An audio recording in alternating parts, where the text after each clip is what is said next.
Next.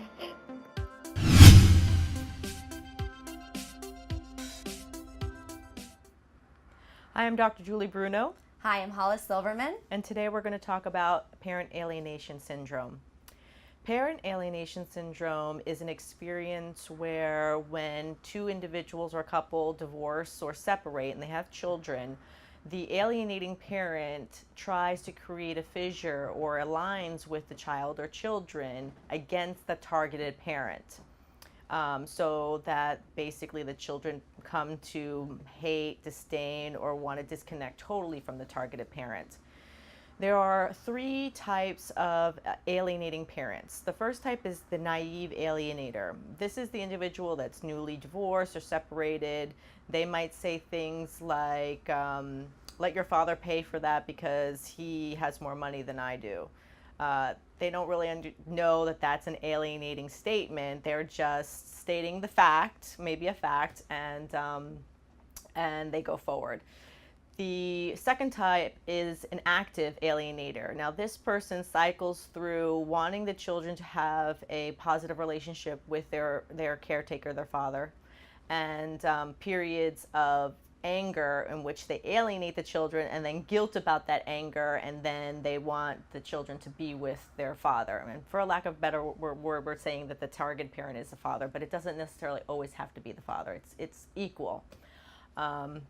So they will say things like, your father's girlfriend is much younger than me, he traded up.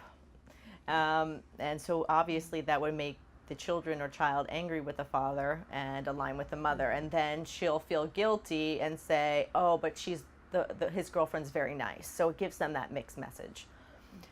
The third type, and the type that most individuals or the culture understands as the example of this syndrome, is the obsessed alienator. And the obsessed alienator is really, in my view, pathological in nature.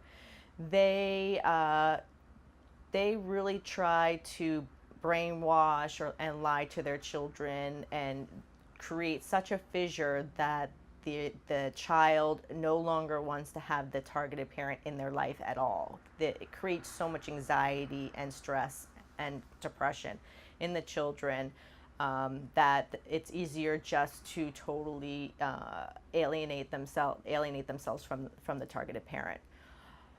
So some of the things that you might see in a child that is being alienated from their targeted parent might include.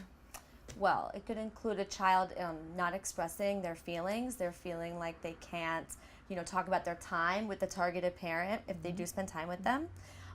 The child also gets very angry at the targeted parent and may lash out on them, or may not be very receptive to wanting to be with them on a regular basis because they have such anger and such resentment towards the targeted parent based on what they've been told or things that they've known from the alienated parent.